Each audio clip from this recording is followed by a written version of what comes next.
پاکستان اور IMF کے درمیان جاری مذاکرات میں ڈیڈ لاک۔ پاکستان اور IMF کے مابین جاری مذاکرات میں ڈیڈ لاک برقرار ہے اور اب امید ہے کہ دونوں جانب سے مذاکرات کا ایک نیا دور منگل کے روز سے شروع ہوگا۔ اس وقت حکومت پاکستان اور IMF کے درمیان power sector subsidies, petroleum development levy کے ہدف اور GST کے معاملے پر اختلافات برقرار ہیں۔ ان ہی اختلافات کی وجہ سے جاری تکنیکی سطح کے مذاکرات میں 2 روز کی توسیع کر دی گئی۔ اسی طرح پالیسی سطح کے مذاکرات 1 روز کے لیے مؤخر کر دیے گئے۔ اب مذاکرات کا نیا دور پیر کی بجائے کل منگل سے شروع ہونے کا امکان ہے۔ ابھی تک ہونے والے مذاکرات میں دونوں جانب سے power sector subsidy, petroleum levy سمیت بعض معاملات پر اتفاق رائے نہ ہو سکا ہے اور دوسری طرف حکومت پاکستان بھی IMF کی ٹیم کو قائل نہیں کر سکی ہے۔ پاکستان اور IMF کی ٹیم کا تکنیکی سطح کے مذاکرات جمعے تک شیڈول تھے، لیکن بعض معاملات پر مزید غور کے لیے تکنیکی سطح کے مذاکرات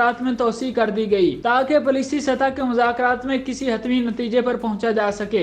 IMF ٹیم نے بجلی پر عائد سبسڈی مکمل طور پر ختم کرنے، تمام مصنوعات اور اشیاء پر GST کو 17% سے بڑھا کر 18% کرنے کا مطالبہ کیا ہے۔ پاکستان اور IMF کے مابین بعض معاملات پر اتفاق رائے نہیں ہو سکا ہے۔ پاکستان نے مالیاتی خسارے پر قابو پانے کے لیے مختلف متبادل تجاویز پیش کی ہیں۔ IMF نے برآمدی شعبے کو بجلی پر دی گئی سبسڈی ختم کرنے کا بھی مطالبہ کیا ہے تاکہ بجلی کی قیمتوں میں اضافے سے 952 ارب روپے کے گردشی قرضے میں کمی لائی جا سکے۔ حکومت بجلی کی قیمتوں سے متعلق IMF ٹیم کو قائل کرنے کی کوشش میں ہے۔ سبسڈی کے حوالے سے دونوں ٹیموں نے اصولی اتفاق کر لیا ہے اور بنیادی خسارے کو کم کرنے کے لیے پاکستانی حکام نے تیاری کر لی ہے۔ نظر ثانی شدہ سرکولر ڈیٹ مینجمنٹ پلان کے تحت اضافی سبسڈی کی رقم کو کم کر کے 605 ارب روپے تک کر دیا گیا ہے۔